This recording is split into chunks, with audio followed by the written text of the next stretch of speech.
In the field of robotics, right, we now have this classification of robotics, or a field of area of research called collaborative robotics. And within that whole broad space of collaborative robotics, where there's applications where basically the human and the machine are interacting, let's say, more richly. In that, we're leveraging this type of hardware called the cobot. It's commonly referred to, or power and force limited collaborative robot. And that's what we've got here in the lab today.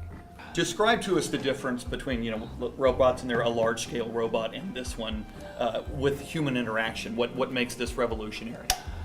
Well, what's a little bit different here, again, I touched a little bit before, is the idea that it's power and force limited. Very common, like be it this orange and silver version or our silver and blue ones around the corner, they typically try to take consideration for how they align the joints to where we can actually eliminate, say, like, let's say scissor connections to where your fingers can actually be, let's say, caught in between a joint.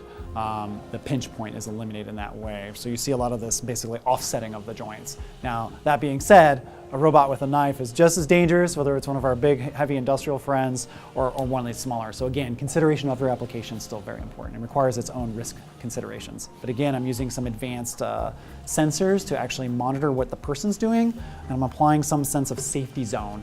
So as I get closer, the robot will slow down. I get closer, it slows down. I get real close, the robot stops. One of the goals with cobots is ease of usage. There might be a guy on the floor who needs to program the robot. Now, I've only been in this collaborative robotics lab for just a few minutes, but I'm already prepared to program this robot. You'll notice, again, a little bit similar to some of the other hardware, it has this ability to be taught through basically hand guiding. Very much more of a bright, if you will, tablet-style user interface to make it more user-friendly. By what you're doing with this hand guiding, the cobot is learning that motion, and it can be replicated. One of the nice things about here compared to traditional robots is that basically I can guide it to a position, and then I can actually save that point, right? And I set it, and I've now saved that point. So basically, as I guide it and I save the points, I can create new robot programs through this hand guiding. Are you ready to take it for a spin? Yes. All right. Okay. Yeah, just get your hand in there. So now, as I'm... Yep, you engage the little safety switch on the back. Yes. And you are now a robot programmer. Congratulations. Thank you. What is being done in the lab? What's the mission of the lab? What types of things do you do day in, day out in this lab? Perfect, that's a great question. It's actually very much a development space. So typically, the Institute, actually, we have a lot of direct funded project work, be it from private industry, government application, but we also do advanced cutting edge work in our own internal research and development program to basically further what we can do with these capabilities in the collaborative robotics space, the idea of humans and people working closely together. Can you talk about technology readiness, what it is, why it's important, and how Correct. you address it?